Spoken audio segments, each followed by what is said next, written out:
उत्तरवाहिनी मन्दिर परिसर मन्दिरभित्र प्रवेश गऱ्यौँ। यतिखेर चाहिँ उत्तरवाहिनी मन्दिर चाहिँ यति सुन्दर, यति रमणीय, यस्तो राम्रो ठाउँमा, स्वर्गीय ठाउँमा तपाईँहरू पनि अवलोकन गर्न आउन सक्नुहुन्छ। एकछिन उत्तरवाहिनी मन्दिर यही होइन त? मेन मन्दिर यही हो? अहिलेसम्म आएको थिएन यार, ल अहिलेसम्म आएको थिएन उत्तरवाहिनी मन्दिर।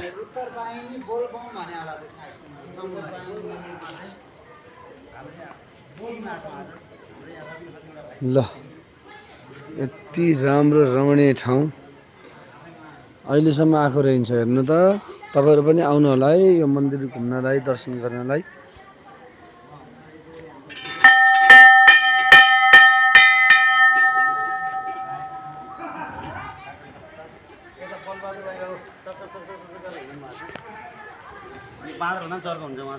हेलो, यता नि भिडियो भइरह। हामी यहाँ सबैजनालाई नमस्कार है। नमस्कार। नम्बर 4 देशी गाउँमा चाहिँ हामी आजबाट श्रीमद् भागवत सप्ताहमा छौँ। हो हाम्रो टिम रेस्ट टाइममा चाहिँ अनि सप्ताहमा नबसिकन किन तल आएको त भाइ? के अरे दाई? उत्तरवाहिनी मन्दिर घुम्न आएको छौँ साथीहरू, हामी टिम। मैले पनि भिडियो गरिरहेको छु। कसैलाई साउन्ड सिस्टम चाहिन्छ भने यसो हामीलाई पनि सम्पर्क गर्नु होला। यदि यहाँलाई एकदम राम्रो साउन्ड सिस्टम चाहिन्छ भने दिवाकर भाइसँग सम्पर्क राख्नु होला।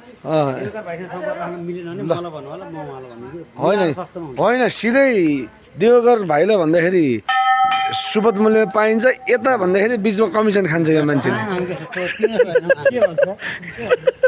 यता कमिसन साउन्ड सिस्टम चाहियो भने सम्पर्क राख्नु होला रे भाइले। चर्चित कलाकारहरू चाहिए पनि हामीलाई सम्पर्क गर्नु होला। दिवकर भाइ कन्ट्याक्ट भएन भने मलाई सम्पर्क गर्दै नै हुन्छ रे जीवनले।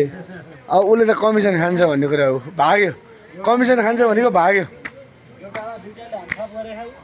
ल कान्ति भैरव गुरुकुल विद्यालय।